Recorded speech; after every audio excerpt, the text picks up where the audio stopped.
Hello, everyone, and welcome to Dines with Dara on the Joyce Lot podcast, brought to you by IrishSportsDaily.com. I am Greg Flammang, and that is Dara Mabrey. It is March. It is time for March Madness. The women's NCAA bracket has come out. Notre Dame came out with a 2 seed. I think that was fairly surprising to some people. I think everyone was kind of hoping for the 3 seed, and Notre Dame landed in the 2 spot in the Albany bracket. They are going to host 2 NCAA tournament games, or hopefully two NCAA tournament games. Got to win the first one first.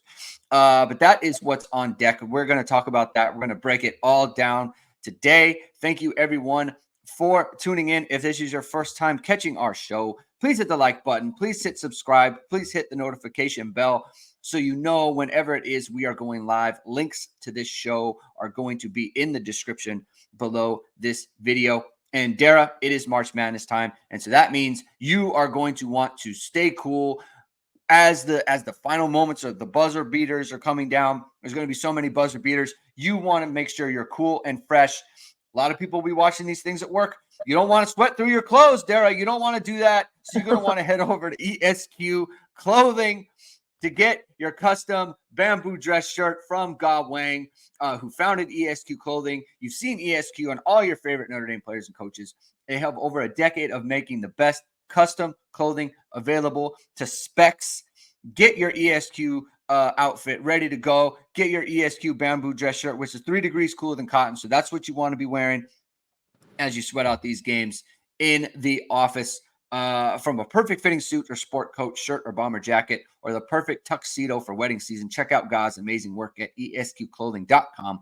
Book an appointment to upgrade your wardrobe today. Mention ISD and get 10% off your entire purchase. There's no better time to get the ESQ bamboo dress shirt. All right, Dara.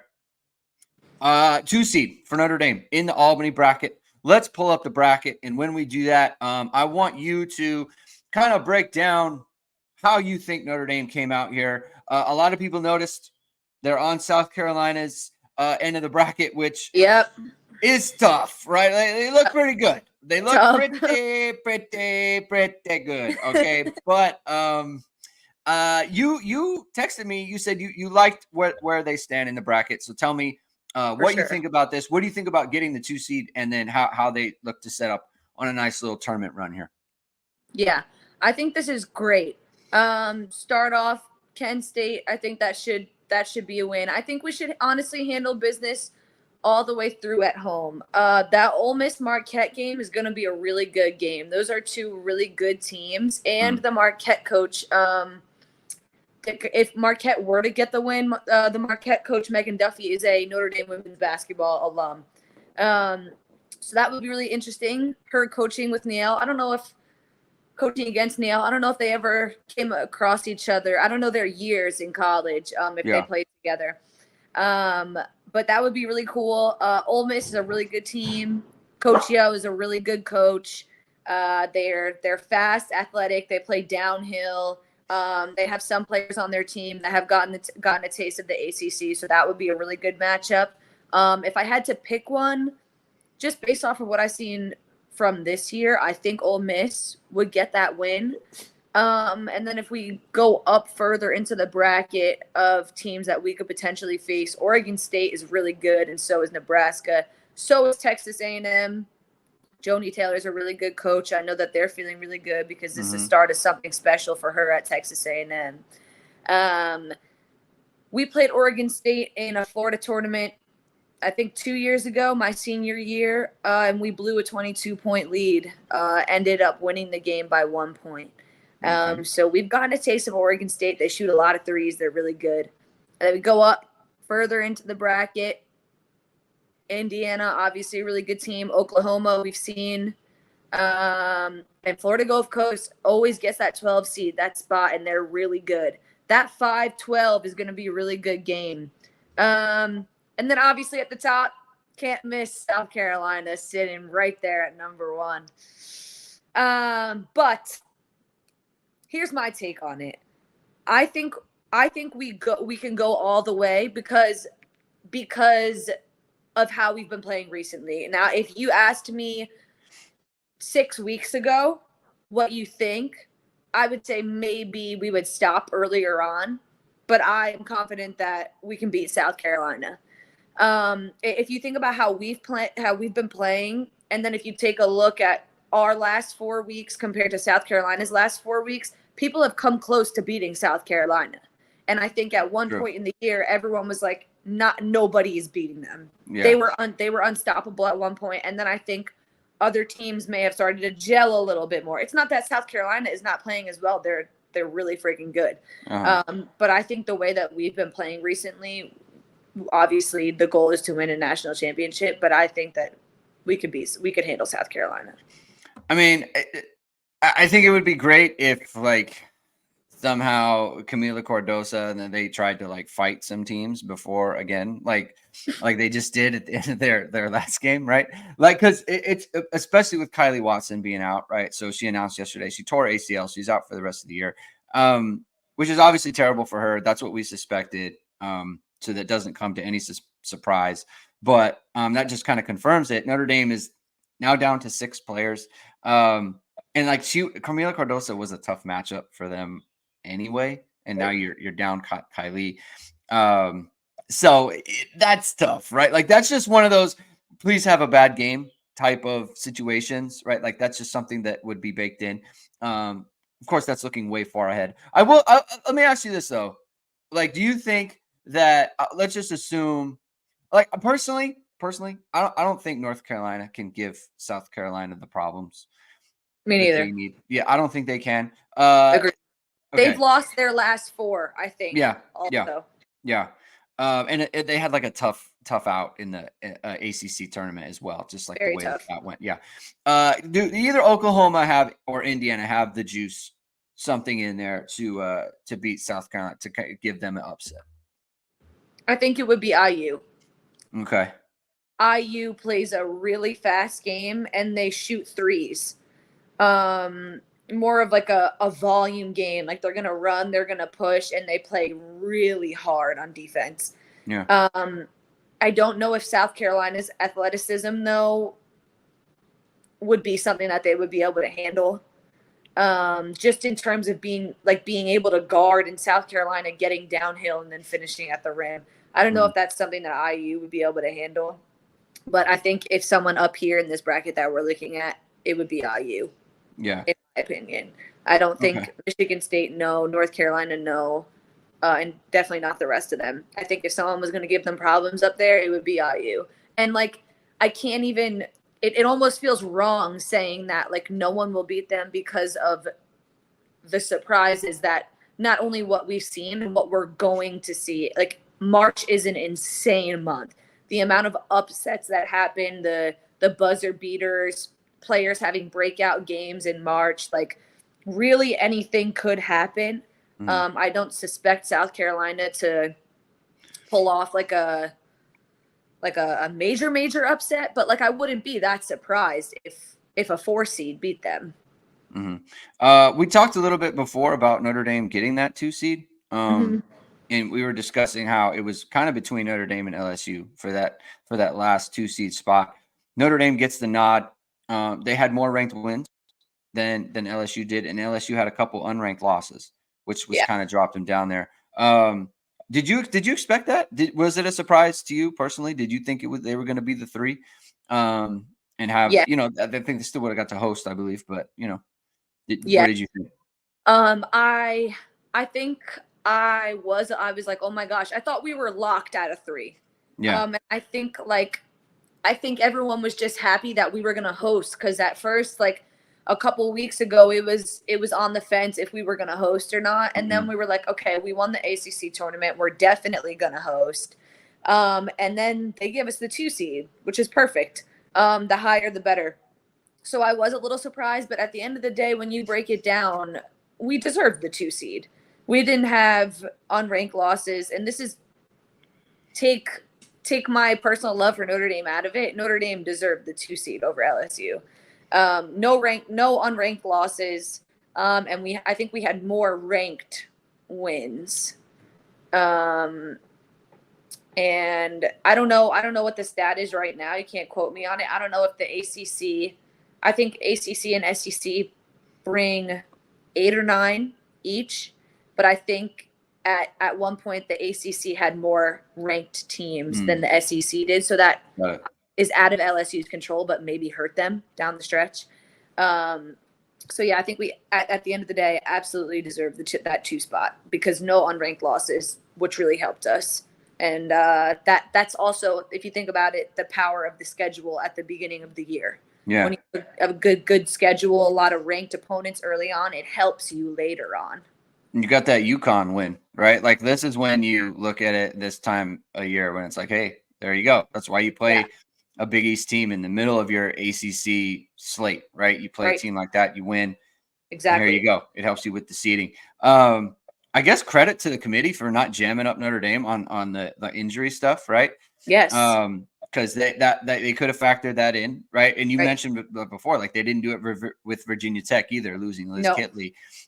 So they just kind of looked at their body of work and they said, this is where you deserve to be. Didn't factor in injuries. Yeah, well, if you think about it, last year too, without Olivia and me, we still made it to the Sweet 16. Right. Which, you can't consider stuff, but maybe in the back of the committee's mind, we won the ACC with 6 people in the final game. Mm-hmm. Last year, 2 starting guards are out, make it to the Sweet 16.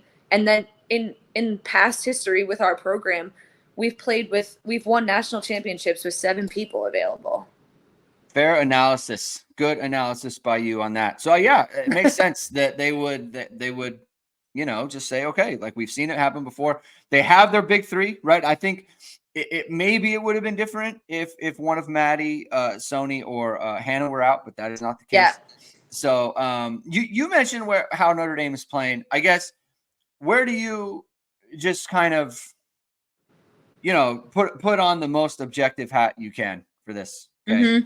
Mm-hmm. The 6 going with 6.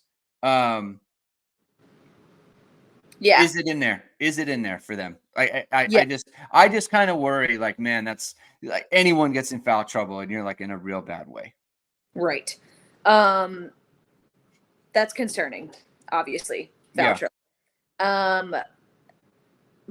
But considering, while being objective and understanding that as a player, when you have no other choice and like this is it, there's like an adrenaline. Not saying like, oh, it's March and if you lose, you're done. Like I'm saying, like we have 6 people. You can't afford to screw up. You can't afford to pull any mental mistakes, to do something stupid. It's a different type of adrenaline and a different kind of rush that almost helps you to focus and play even better because you're playing like you have nothing to lose. And it's a different type. When you put 5 players on the court with that amount of talent that are all playing like that, like it's just shit. It's just us. Yeah. This is all we have. We don't have 8 people. It actually works in your favor, surprisingly. It takes the psychological aspects of it being March, all the pressure, that kind of thing. It takes it out of it. So I think that if you run into a team, I think it's most concerning when you run into a team with a dominant post player. That's where it's most concerning, having 6 people, because in the back of their mind, they might be like, well, I can't foul. And then you already know the opposing coach is going to say, throw it to her every single time. Right. They're not deep. Make her guard. And her might be somebody that maybe you could hide in the defense. You can't hide anymore because now there's 6 people, you know? Mm-hmm.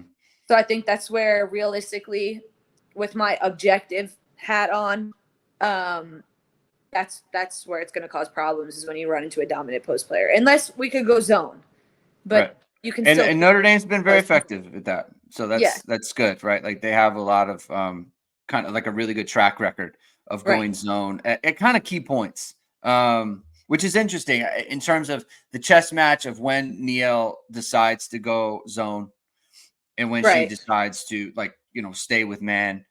She's really pushed the right buttons there. So credit to her for that. How does the winning the ACC tournament factor into the team's mindset? There are 2 different ways you could look at it. You could look at it like, I think winning the ACC tournament is something that like, hey, it's a successful season, right? We won the NCAA ACC tournament. It's a notch on the belt, right? Like it's something you get, like you probably get a ring for that, right? Like you get something now. You have accomplished a tangible thing within your season, successful season.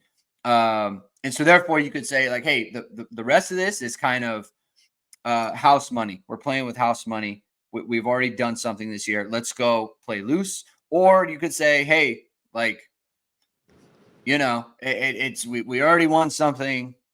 Maybe we're not grinding as hard or whatever. It's easier to just kind of say like, hey, we only have 6 or whatever. But I don't think that'll be the case. I'm just saying it's possible.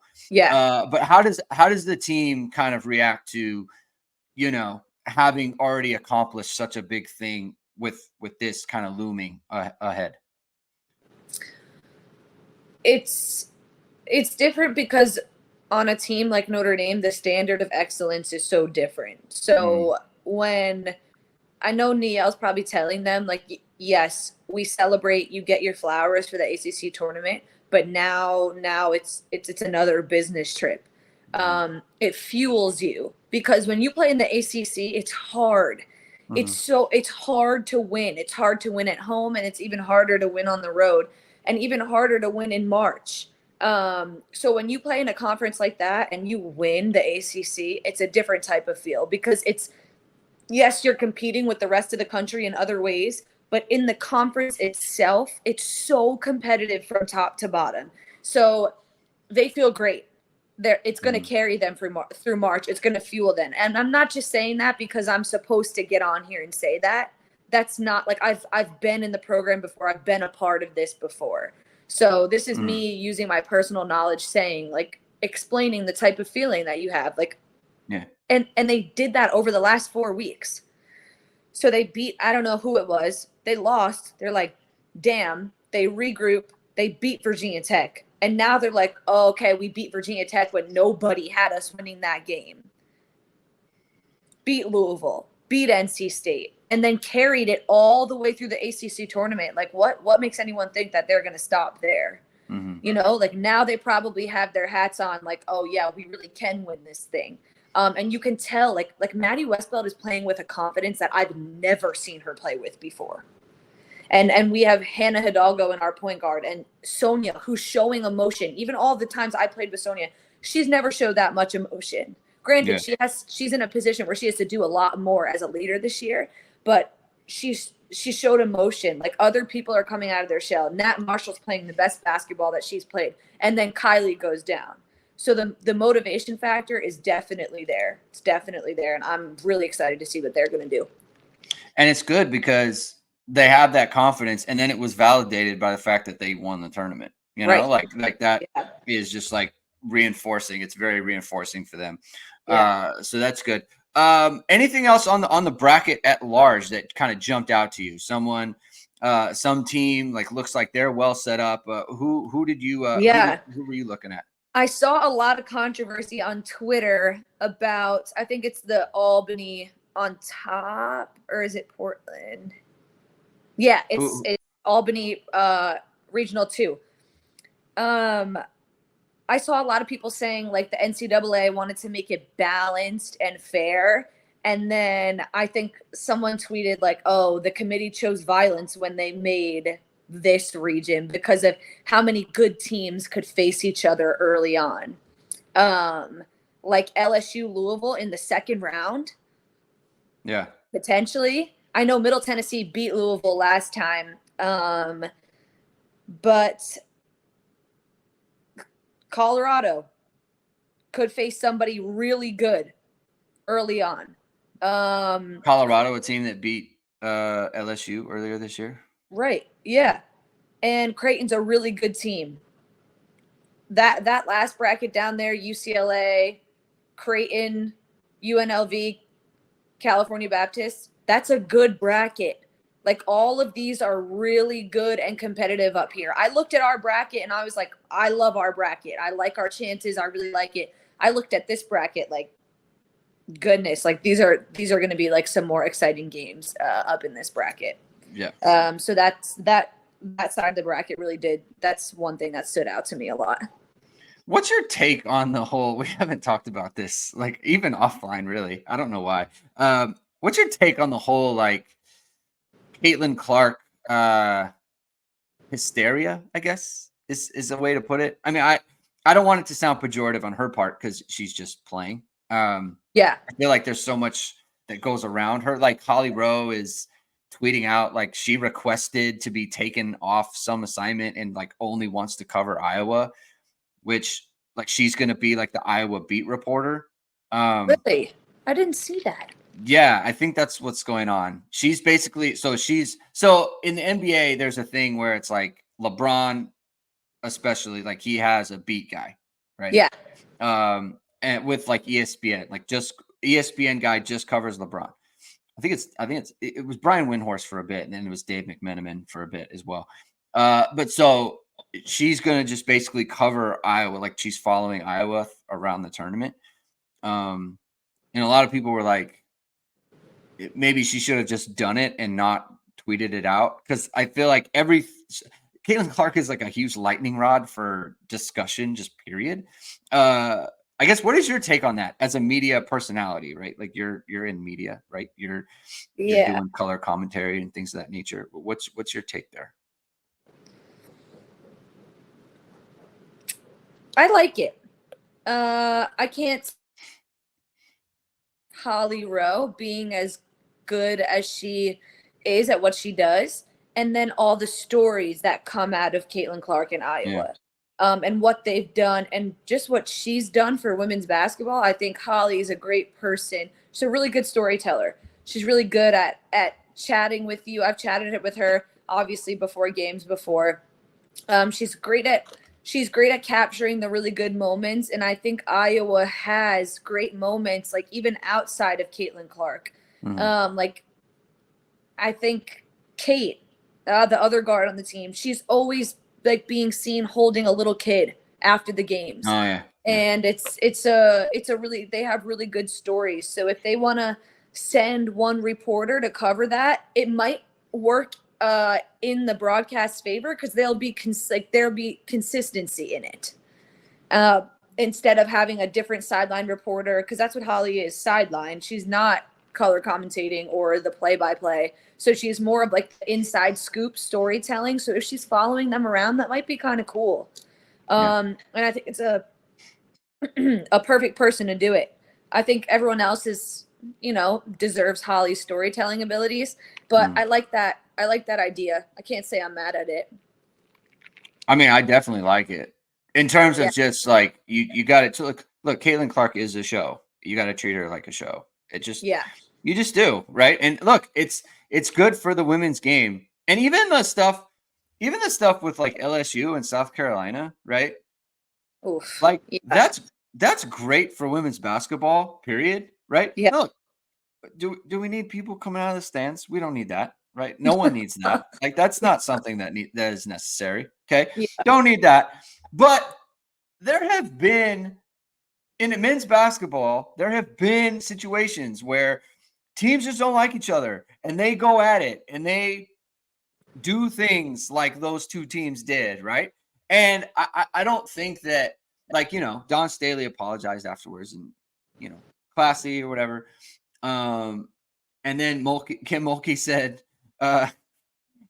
should have gone after Angel Reese, right? Like, to me, that stuff, like, I kind of grew up on that stuff with, like, the Pistons and, like the Lakers and the Kings, right? Like, I grew up on that just kind of fisticuffs type. There were always some problems, right? I don't want to see people fighting, but at the same time, I don't hate it, right? Look, they're competitive athletes. They're competitors. They're getting after it. It's just like Camila Cardoso, like she's getting her hair pulled. Angel Reese is getting fouled. Like she's getting bodied all over the place. Camila Cardoso is getting bodied.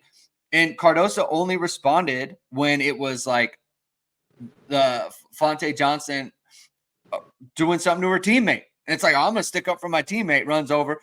I don't know if she meant to flatten her like that, but hey, it is what it is. And so I just think it's how competitive sports is very often. And so I'm all for it. I think it's great. And I think it's good for just the product and the conversation And I just think, like we've talked about before, like women's basketball is definitely going through something right now. And it's great to see. And it's great to be a part of. It's not just great to see from the media is forcing this down our throats.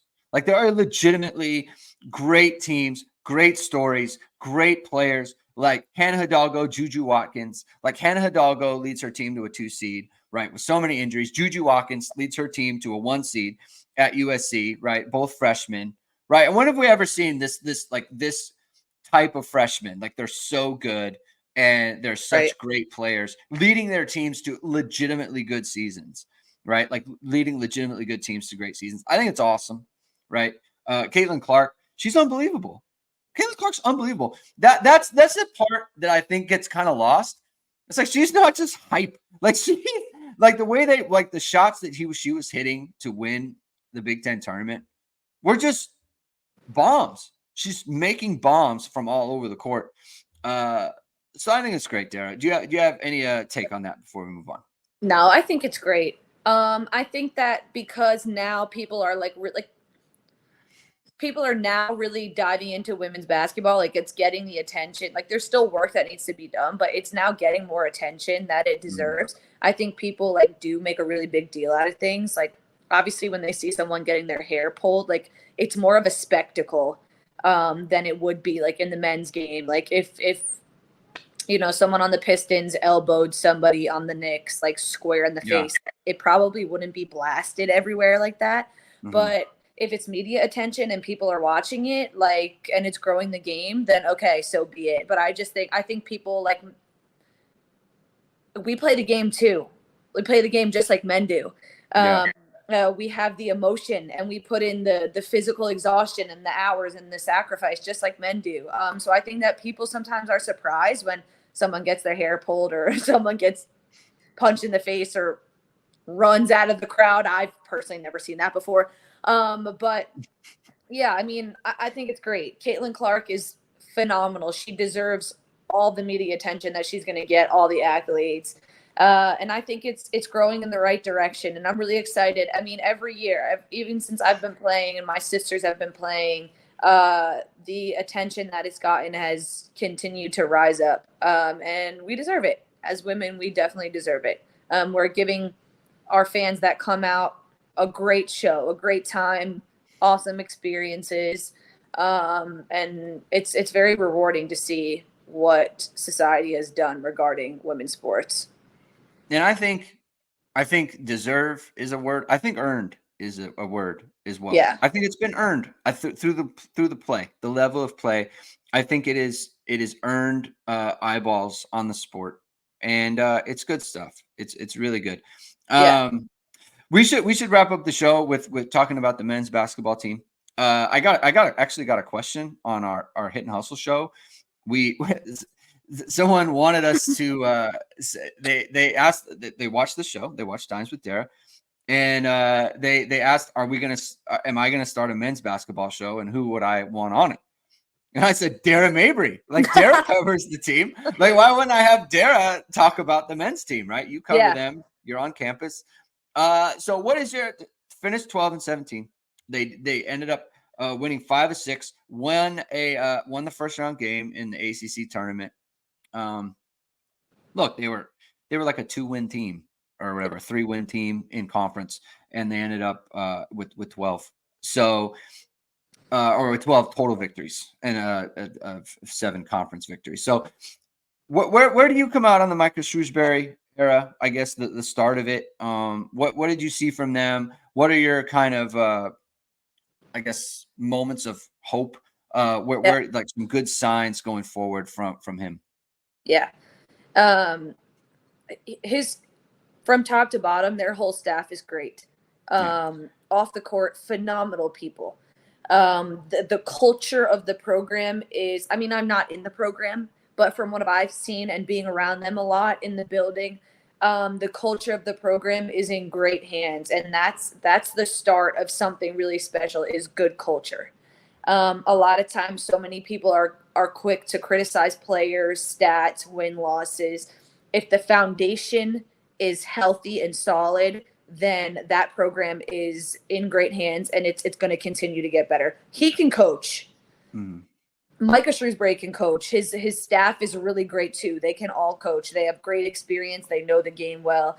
And they showed promising signs. I mean, we can talk all day about Marcus Burton. He's a very promising point guard. And he wouldn't just start and be this successful at Notre Dame. Like he would go to another Power 5 and be that successful too.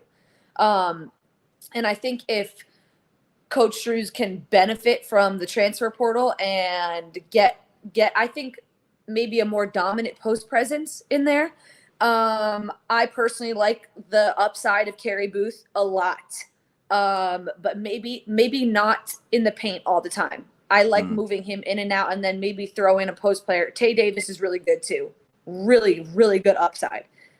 He has a young team, and his son, Logan Imes. All of them have a lot of potential. They're still young though, and it's his first year. I think he could benefit from the transfer portal in getting more dominant players around Marcus Burton. That way the opposing scouting reports can open up more and not so heavily focused on Marcus Burton and our offense ending in a ball screen, because that down the stretch can become easier to guard.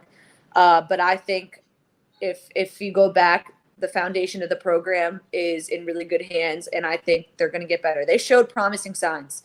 They had a couple of good wins. They had a couple of really good upsets, and that's promising for a coach that entered a program that I think 2 people returned, and then he already had to work around the transfer portal.